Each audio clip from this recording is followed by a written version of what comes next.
And we are live.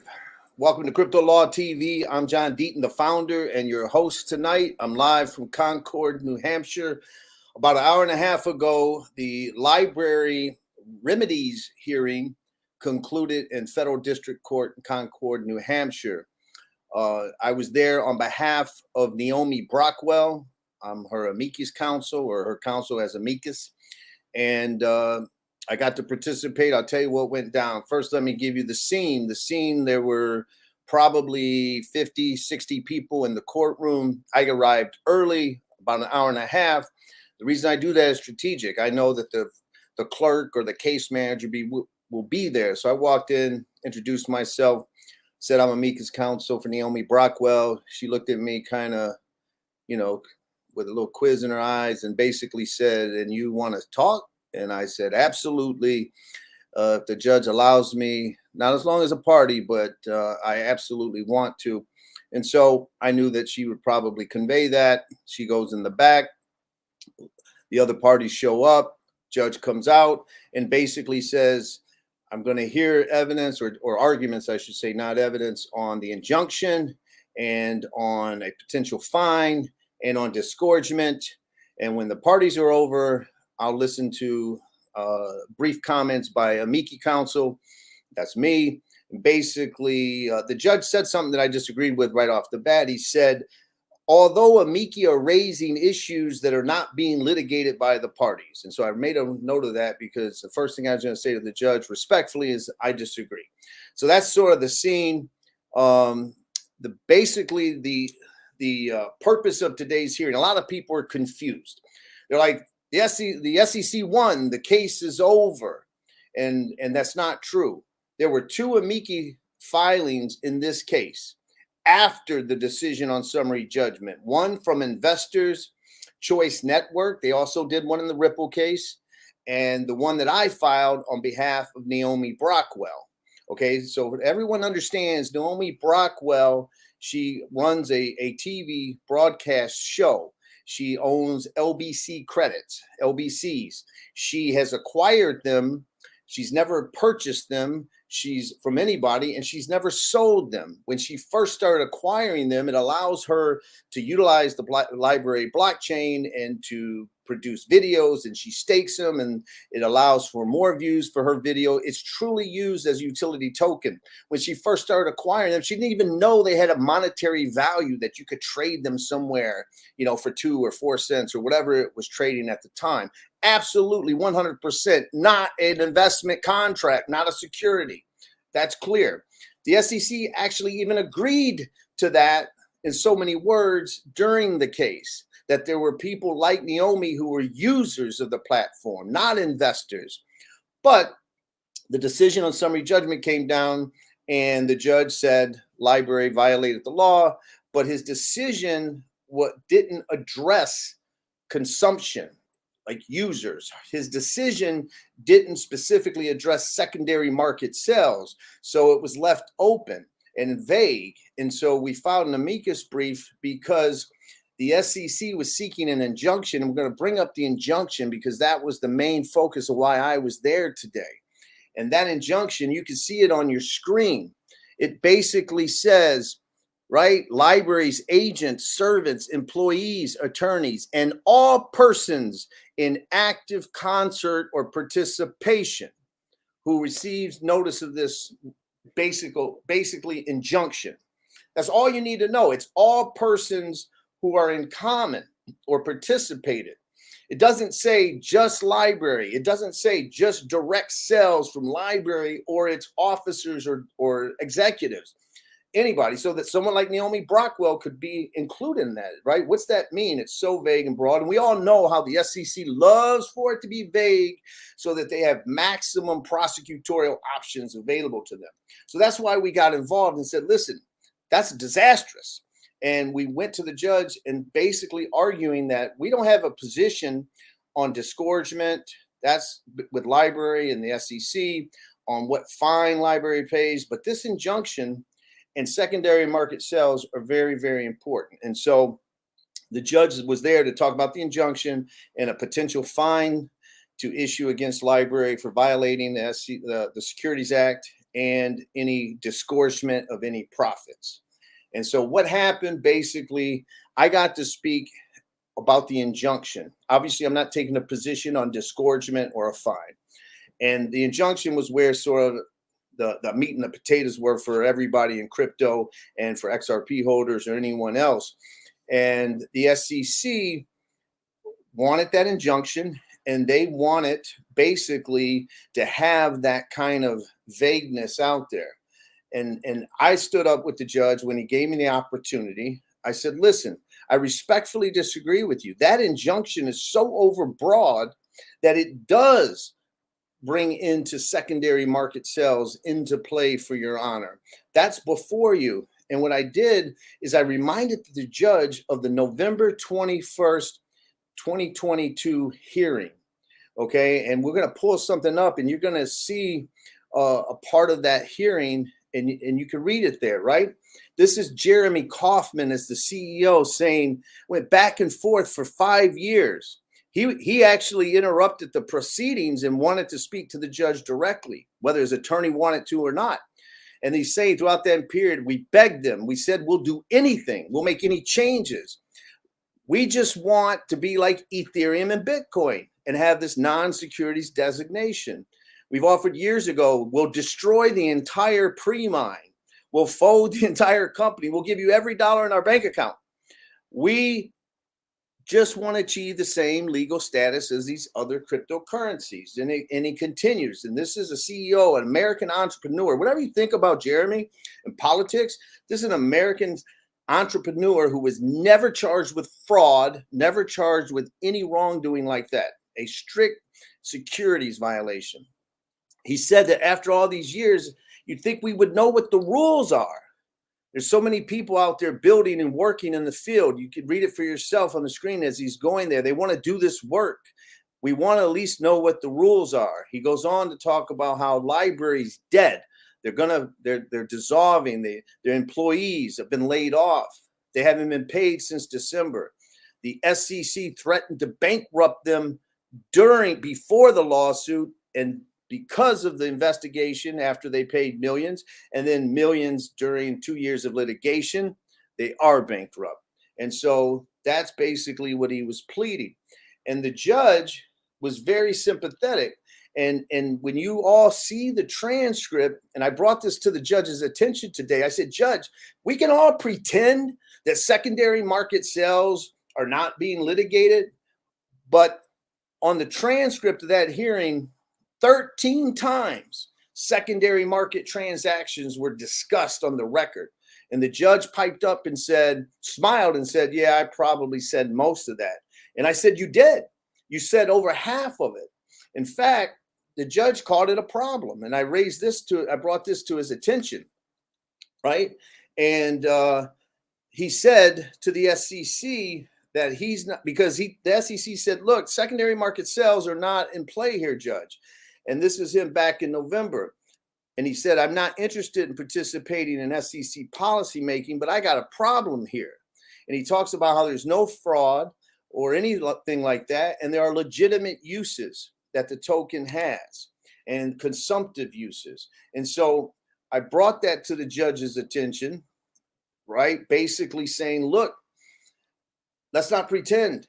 Secondary market sales are a problem. And I brought up to him that Lewis Cohen article, and it's over 100 pages, and it researched all the case law since Howey for 76 years. And never once was there a case that said the underlying asset is a security, right? Beavers are beavers, but they were used in an unregistered securities offering. Bitcoin has been used in an unregistered securities offering. Chinchillas have been used. Condos have been used. Orange groves and oranges have been used. That does not mean the underlying asset is a security. So that's basically what we're saying, and explaining to the judge that his decision, I said to him, look, that article says that your decision reads like you could be saying that LBC is a security in and of itself, the token itself. And Judge, if you don't mean that, then we need to clarify something. So when the judge and I are going back and forth, the judge then explained to me that he's not inclined to give an injunction. And so that's out the window. There's a great victory there. There's not going to be an injunction that can be applied to users like Naomi or anyone else. But then I said to him, Judge, great, you're not going to give an injunction, but you still please have to address this secondary market issue. And I pointed out to him that there's so much confusion about it. And then he did something great. He basically looks over at the SEC and says, you agree, right, with him that, imagine that. I want everybody to imagine that a judge looking over at the SEC attorney saying, you agree with Deaton, right? They weren't that happy about it. But they then said, well, what if it is a particular agent of the person? And then it could be, and the judge said, you got to make a commitment. And the judge did something great. He said, let's use an example. And he said, LBRY sold to an investment club who took the LBC and put it in cold storage, a direct sell. The judge said, I found that to be an unregistered securities offering. And you agree with me, right, SEC? And they go, yes. Then the judge said, but if Flipside sells it to someone else in the secondary market, independent of LBRY, you got to agree that that's not, my order doesn't apply to that scenario. And that's the victory that we got. The SEC had to concede that on the record in real time. So call that what you want, but that was great. The only downside for us, to be honest with you, and I should say this, the Ripple case came up because when he was talking about secondary transactions, he said, listen, the SEC is not asking, they didn't file charges against secondary sale people and secondary sales. But one day the SEC is going to have to charge that or give clarity. And then he looked at the SEC attorneys and said, he goes, you're doing that in the Ripple case, right? And of course, they kind of shrugged their shoulders. They're not the SEC lawyers on Ripple. And of course, I'm biting my tongue because you can imagine how much I want to speak, but wasn't there about XRP. We weren't there to talk about Ripple. It was we had to stay focused on what we wanted. So at the end of the hearing, basically he summed up and he basically said on a fine, he's inclined to only give a tier 1 fine, which is like $50,000. And he made a big deal about LBRY did not engage in fraud. He said, quote, they didn't commit fraud. There's no misrepresentation. And they were doing everything out in the open and in the public. And that means something. He also then said, although I rejected the fair notice defense, let's all be honest here. This case was brought as one of the first non-ICO cases on it dealing with crypto. And so the clarity is not as it was or should have been. He goes, not enough to survive, to win on fair notice, but it's not lost on me. So it looks like a fine like that. And then disgorgement, there's going to be some kind of discovery of whether or not there is a net profit or not a net profit. It appears there isn't a net profit, then there would be no disgorgement. If there is, there could be a little. And the injunction, he said that he's not inclined to do that. Then he looked at me and said, Amicus, he goes, I'm going to make it clear that my order does not apply to secondary market sales. He goes, so that should satisfy you, right? And I stood up and I said, great. I go, if you would consider some language about how the token itself is not a security. And he smiled and said, well, I'm a minimalist. And so he left it open there. But when you think about it, if he's saying that secondary market sales aren't a play, then the token itself can't be a security. If the token itself is a security, then that means whenever it's sold, it would be a security. And so we don't know. And here's the end result. The devil's in the details. When we see his decision, we'll know how successful this has been or not successful. There'll be a transcript, so everybody will get to read everything that I've been saying. There'll be more detail, obviously, in it. And they can, so we'll have that. But timing wise, I can't tell you how long it'll take. It depends on not if he's going to allow 4 or 5 weeks of some discovery on profits or no profits. Jeremy Kauffman, basically was saying, listen, library's done, can't afford this anymore. And probably both sad and humorous happened in the courtroom today. And that was the SEC, that they monitor Twitter. We all know that. If you follow me, you know that the SEC follows my tweets, right? They send the tweets to the judge. Look at Deaton. He's a mean tweeter. He said we're an innovation-killing cesspool of corruption. Throw him off the case. Well, they said to the judge, we want to introduce this into evidence. And it was a tweet from LBRY. And the judge said, well, hand it to me. I'll read it. When the judge went to read it, he started laughing, and literally laughing out loud. And he said, who from LBRY wrote this? Jeremy Kauffman goes like this. The judge laughed further and said, I could have guessed that. And basically the tweet was that how LBRY, when they first started, volunteered and cooperated with the SEC, and they thought that if they showed them their entire hand, that they would be the last to be prosecuted. Instead, they used all that information to prosecute them first. So Jeremy Kauffman's tweet was, I encourage everyone to hide and shield everything you can from the SEC. Don't volunteer to them. Basically, bury it. And that was the tweet. And the judge, laughed and said, listen, I've been on the receiving end of Mr. Kauffman's comments. He goes, you can't take it personal. And then he went on to say, listen, people's jobs are at stake. He goes, blood, sweat, tears, and millions have been put into building this technology, and they lost, and they're angry. And you can't take it personal. It's unfortunate situation. And so that's sort of where it all ended.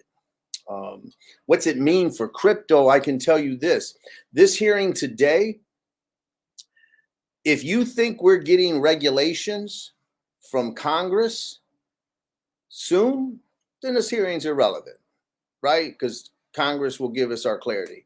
If we're not going to get any clarity from Congress, there's not going to be some legislation that says something that defines a security or not a security, if the CFTC has it or whoever. If we're not going to get that for a couple of years, then this hearing was extremely important. And every hearing in crypto will be important because that's the only clarity we will get. So if we get it in writing, like the judge said today, that this decision is only about when the LBRY sold to a specific person on a specific day, the token's not a security, and secondary market sales are not in play because there are people using this technology, that is a huge victory. Because if the way it was today before the hearing, it's vague. We could argue it either way, and the SEC is certainly going to argue. Imagine what Gensler is going to say. And now if we get the opposite, that takes that uncertainty out of the equation, and we know that secondary market sales are not in play from that kind of decision. So that's what it means. In the Ripple case, if the decision is something where the Ripple lawyers think that the judge should know, they'll bring it to her attention, even though she's in the review process. Remember, the LBRY decision was cited 20 plus times in the SEC's reply brief to Ripple, right? Because it was a good ruling for the SEC. So if there's a good ruling that comes down that says secondary market sales, are not in play and you can't do that, that's something that might be able to be used or cited to the judge. I think we're getting up there in time, but I think we have some questions. From Miko, what was the SEC just trying to leave all options open until they were backed in the corner? I mean, listen, we all know that the SEC, they generate everything on vagueness. Gary Gensler's not the SEC chairman, 2018. Ripple, Ethereum, they need clarity.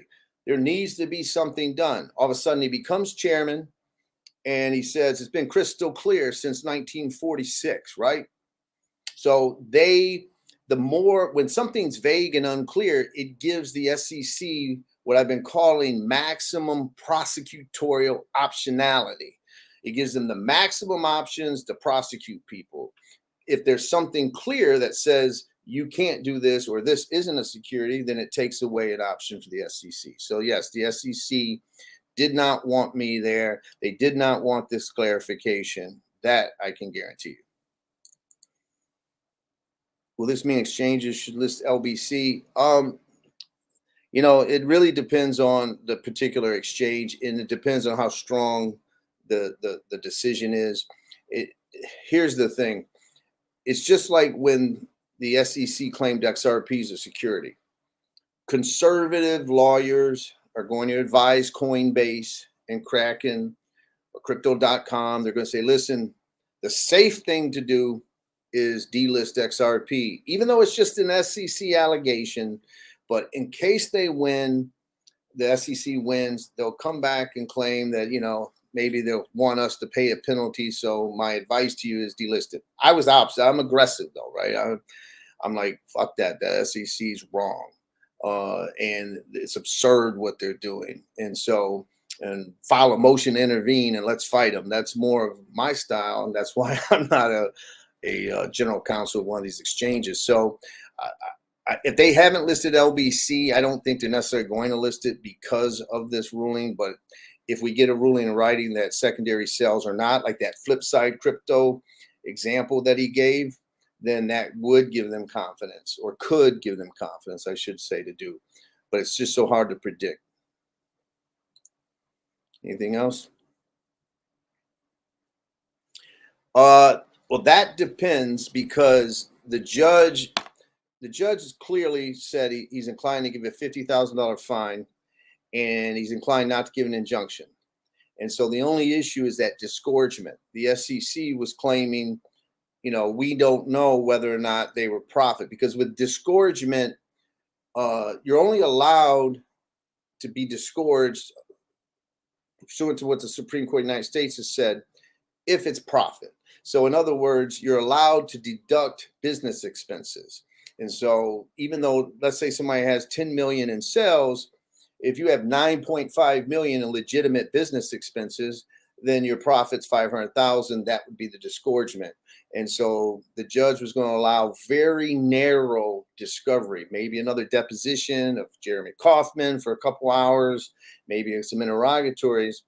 That's what judge was going to do. But then at the end of the hearing, LBRY's attorney stood up and said, LBRY may not be able to participate in giving any more discovery because they can't afford attorney's fees, basically. So they don't have an attorney there, and we can't fill the interrogatories, blah, blah, blah. So we'll see. At the end of the day, if they file bankruptcy, if they dissolve the corporation, you know, the saying is you can't get blood out of a rock. That was actually quoted today in court as well by the judge. I don't know if they're still, I think they're having a little bit of trauma counseling. The question was, how long did it take for the SEC to agree with Deaton in the courtroom?